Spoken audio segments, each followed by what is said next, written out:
എൻ്റെ ക്ലാസ് 5-ലെ മക്കളെല്ലാവരും ഇവിടെ ഉണ്ടോ? അപ്പോൾ എനിക്കറിയാം നിങ്ങളെല്ലാവരും ഈ ഒരു വീഡിയോയ്ക്ക് വേണ്ടിയിട്ട് കട്ട വെയിറ്റിംഗ് ആണ്.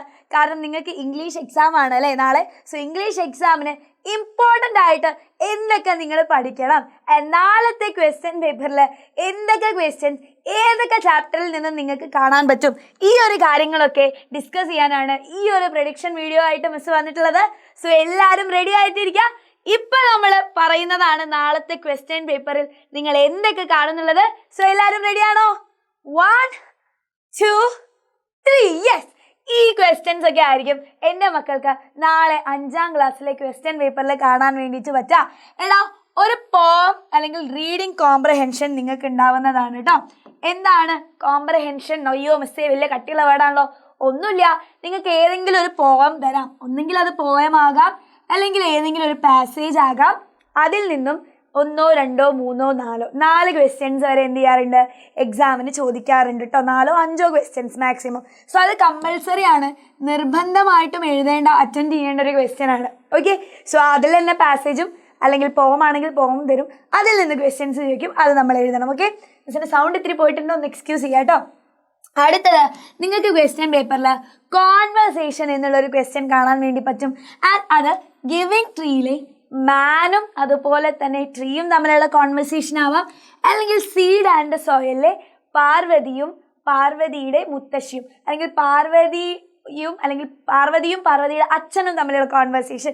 സോ ഇതിൽ ഏതെങ്കിലും ഒന്നായിരിക്കാം. ആൻഡ് കൂടുതൽ പ്രയോറിറ്റി ഉള്ളത് ഗിവിങ് ട്രീ എന്നുള്ള ചാപ്റ്ററിലെ കോൺവെർസേഷൻ ആണ്, ട്രീയും മാനും തമ്മിലുള്ളത്. അടുത്ത നോക്കിക്കേ, തോട്ട്സ് ഉറപ്പായിട്ടും പാർവതിയുടെ. ഓക്കെ, സീഡ് ആൻഡ് സോയിൽ എന്നുള്ള ചാപ്റ്റർ വളരെ ഇമ്പോർട്ടൻ്റ് ആണടാ.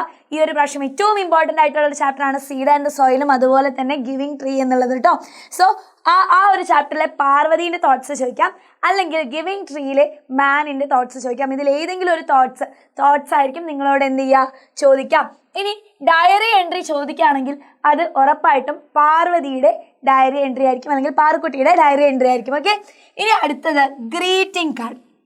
ഓക്കെ, ഒന്നെങ്കിൽ ഒരു ഗ്രീറ്റിംഗ് കാർഡ്, അല്ലെങ്കിൽ ഒരു പോസ്റ്റർ, അല്ലെങ്കിൽ ഒരു നോട്ടീസ്. ഇതിൽ ഏതെങ്കിലുമൊക്കെ ആയിരിക്കും എൻ്റെ മക്കൾക്ക് ചോദിക്കുക, അല്ലെങ്കിൽ പിക്ചർ ഡിസ്ക്രിപ്ഷൻ. പക്ഷേ കൂടുതൽ ചാൻസ് ഉള്ളത് ഗ്രീറ്റിംഗ് കാർഡ് ചോദിക്കാൻ വേണ്ടിയിട്ടാണ് കേട്ടോ. ഗ്രീറ്റിംഗ് കാർഡ് അല്ലെങ്കിൽ എന്ത് ചോദിക്കാം, പോസ്റ്റർ ചോദിക്കാം. പോസ്റ്റർ അല്ലെങ്കിലേ ഇതിലേക്ക് പോവുള്ളൂ, നോട്ടീസിലേക്ക് പോവുള്ളൂ. അപ്പോൾ ഏറ്റവും കൂടുതൽ ചാൻസ് ചോദിക്കാനുള്ളത് ഗ്രീറ്റിംഗ് കാർഡിലാണ്. നമ്മൾ ആ ഒരു ചാപ്റ്ററിൽ ഗ്രീറ്റിംഗ് കാർഡ് എങ്ങനെയാണ് ഉണ്ടാക്കുക എന്നുള്ളത് പഠിച്ചതാണ്. അടുത്തത് ലെറ്റർ ചോദിക്കുകയാണെങ്കിൽ എ ഡേ അറ്റ് ഫാമിൽ നിന്നുള്ള ലെറ്റർ ആയിരിക്കും. നമ്മുടെ ഏറ്റവും ലാസ്റ്റ് ചാപ്റ്റർ ഉണ്ടല്ലോ, ആ ചാപ്റ്ററിൽ നിന്നായിരിക്കും ലെറ്റർ ചോദിക്കാം. ആൻഡ് സ്റ്റോറി റൈറ്റിംഗ് എന്നുള്ള ക്വസ്റ്റ്യൻ എന്ത് ചെയ്യാറുണ്ട്, എൻ്റെ മക്കൾക്ക് ചോദിക്കാറുണ്ട്. എഡിറ്റിംഗ് എന്നുള്ള ക്വസ്റ്റ്യൻ ഉണ്ടാവാറുണ്ട്. ഓക്കെ, എഡിറ്റിംഗ് എന്ന് പറഞ്ഞാൽ എന്താടാ, സിമ്പിളായിട്ടുള്ള എന്തെങ്കിലും സിമ്പിൾ എഡിറ്റിംഗ് ആയിരിക്കും. എഡിറ്റിംഗ് ക്വസ്റ്റ്യൻസ് ആയിരിക്കും ഉണ്ടാവുക. എഡിറ്റിംഗ് ചിലപ്പോൾ അവോയ്ഡ് ചെയ്യാനുമുള്ള ചാൻസസ് ഞാൻ കാണുന്നുണ്ട് കേട്ടോ. അപ്പോൾ നിർബന്ധമായിട്ട് നമ്മുടെ ക്വസ്റ്റ്യനിൽ ഉണ്ടാകുന്ന ഒരു ക്വസ്റ്റ്യൻ ആയിരുന്നു എഡിറ്റിംഗ്. ചിലപ്പോൾ നിങ്ങൾക്ക് ഭാഗ്യം ഉണ്ടെങ്കിൽ ചിലപ്പോൾ അത് ഒഴിവാക്കി തരും. ഓക്കെ, സോ സ്റ്റോറി റൈറ്റിംഗ് എന്ന് പറഞ്ഞു കഴിഞ്ഞാൽ എന്തെങ്കിലും 4 പിക്ചേഴ്സ് തരും. 4 പിക്ചേഴ്സ് തരും, 1 2 3 4 പറഞ്ഞിട്ട് 4 പിക്ചേഴ്സ് തരും. ഈ 4 പിക്ചേഴ്സിൽ എന്തൊക്കെ കാര്യങ്ങളാണോ നാം കാണുന്നത് ആ ഒരു കാര്യങ്ങൾ ഒരു സ്റ്റോറി രൂപത്തിൽ എഴുതാൻ സ്റ്റോറി റൈറ്റിംഗ് എന്നുള്ള ക്വസ്റ്റ്യൻ എന്ത് ചെയ്യാറുണ്ട്, എൻ്റെ മക്കൾക്ക് എക്സാമിന് ചോദിക്കാറുണ്ട്. അതും ഇമ്പോർട്ടൻ്റ് ആണ്. സോ ഇത്രയും ക്വസ്റ്റ്യൻസ് ആയിരിക്കും നാളെ നിങ്ങൾക്ക് 5ാം ക്ലാസ്സിൻ്റെ ക്വസ്റ്റ്യൻ പേപ്പർ കയ്യിൽ കിട്ടുമ്പോൾ കാണാൻ വേണ്ടിയിട്ട് പറ്റുന്നത്. അപ്പോൾ ഇതൊക്കെ ഉറപ്പായിട്ടും പഠിച്ചിട്ട് വേണം എൻ്റെ മക്കൾ എല്ലാവരും എക്സാമിന് പോകാൻ വേണ്ടിയിട്ട്. ഈ കാര്യങ്ങളൊക്കെ നമ്മൾ എന്ത് ചെയ്യും, നമ്മളുടെ എക്സാമിൻ്റെ ഷുവർ ക്വസ്റ്റ്യൻ ലൈവിൽ നമ്മൾ ഡിസ്കസ് ചെയ്തിട്ടുള്ളതുമാണ്. സോ എല്ലാവരും എന്ത് ചെയ്യുക, അടിപൊളിയായിട്ട് പഠിക്കുക. ആൻഡ് ഉറപ്പായിട്ടും full mark, okay full grade അല്ല, ഫുൾ മാർക്ക് തന്നെ, നിങ്ങൾക്ക് A ഗ്രേഡ് തന്നെ കിട്ടാൻ പറ്റട്ടെ. So all the best for your exam. And ഈ ഒരു വീഡിയോ ഇഷ്ടമായിട്ടുണ്ടെങ്കിൽ എല്ലാവരും ലൈക്ക് ചെയ്യുക, ആൻഡ് മാക്സിമം നിങ്ങളുടെ ഫ്രണ്ട്സിൻ്റെ അടുത്തേക്കൊക്കെ ഷെയർ ചെയ്യുക. ആൻഡ് മിസ്സിൻ്റെ ഫേവറേറ്റ് ഹാർട്സ് ആയിട്ടുള്ള യെല്ലോ ഹാർട്സ് കൂടി നിങ്ങൾ എന്ത് ചെയ്യുക, കമൻറ്റ് ചെയ്യുക കേട്ടോ. ഇനി എക്സാം കഴിഞ്ഞ് വന്നാൽ ഈ ഒരു വീഡിയോയുടെ താഴെ നിങ്ങൾക്ക് എത്ര മാർക്ക് കിട്ടും, അല്ലെങ്കിൽ ഈ ഒരു വീഡിയോ കണ്ടിട്ട് നിങ്ങൾ എത്ര മാർക്കാണ് പ്രതീക്ഷിക്കുന്നത്, 10ൽ കമൻറ്റ് ചെയ്താൽ മതി. 10ൽ നിങ്ങൾ എത്ര മാർക്ക് പ്രതീക്ഷിക്കുന്നു, 10ൽ 10 ആണോ, 10ൽ 8 ആണോ, 10ൽ 9 ആണോ, 10ൽ 5 ആണോ, ആ കാര്യം കൂടി ഈ ഒരു വീഡിയോയ്ക്ക് താഴെ കമൻറ്റ് ചെയ്യുക. So all the best for your exam. നിങ്ങൾക്ക് വേണ്ടിയിട്ട് നമ്മളെല്ലാവരും കൂടെയുണ്ട്.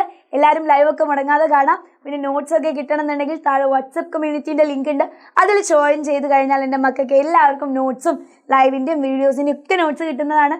വീഡിയോസും നമ്മുടെ ചാനലിൽ അവൈലബിൾ ആണ്, അതൊക്കെ എടുത്ത് കാണാം. ഇത്രയും ആയി കഴിഞ്ഞാൽ തന്നെ എൻ്റെ മക്കൾക്ക് എല്ലാവർക്കും ഫുൾ മാർക്ക് സെറ്റ് ആണ്. Okay, so all the best, love you all, by.